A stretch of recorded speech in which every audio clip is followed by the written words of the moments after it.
Hello, my name is Burgess, and today I will be talking about women of Islam.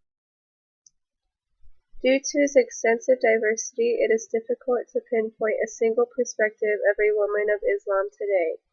Nevertheless, it can be observed that most Muslim countries are not liberating but rather subjugating their women in the name of religion.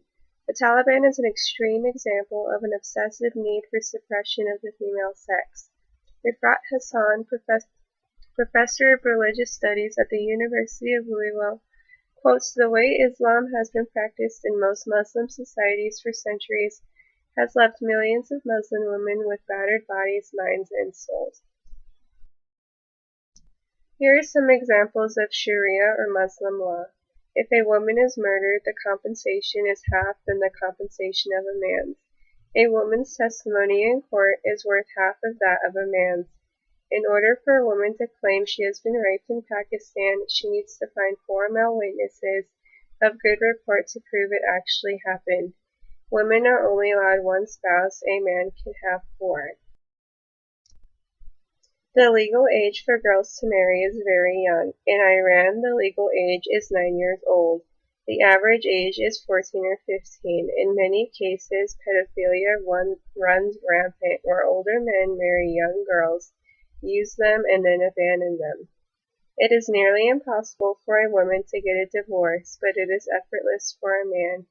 Many women do not divorce in fear of losing their children, because custody of children is usually granted towards the men. Wife beating is extremely prevalent in Islam. The interpretation of section 4.34 in the Quran reads that a disobedient wife should first be admonished and then beaten. Even though wife beating is considered a cultural norm, it is not nearly as gruesome as honor killings. An honor killing is performed when a woman is suspected of disobedience. Those participate in honor killings usually receive little to no punishment. For example, in Jordan, if a man catches his wife cheating on him and kills her, he receives no punishment. Muslim women are required to cover their bodies in varying degrees. The amount of clothing that needs to be worn varies from country to country. In Saudi Arabia, women are beaten with sticks if their face is showing. In Iran and Sudan, the face can be seen as long as their hair and neck are covered. Face coverings are technically optional in most Islamic countries, but there is a lot of cultural pressure to wear them. Recently, a Muslim fundamentalist group in Kashmir demanded that women start wearing veils. When they were ignored, they started to throw acid on faces of uncovered women. Other cultural behaviors vary by country. Many Muslim countries discourage women from leaving their home. This is called observing purdah. In Saudi Arabia, women are not allowed to drive, and they are not allowed to study engineering or law. Women who work are not allowed to advance. Yet in Iran, women make up 25% of the workforce. They can drive and they can vote. The country of Turkey is the most liberated. In Turkey, a man is not considered the head of the household and is not responsible for making all of the decisions concerning his children. The marriageable age for girls in Turkey is 18.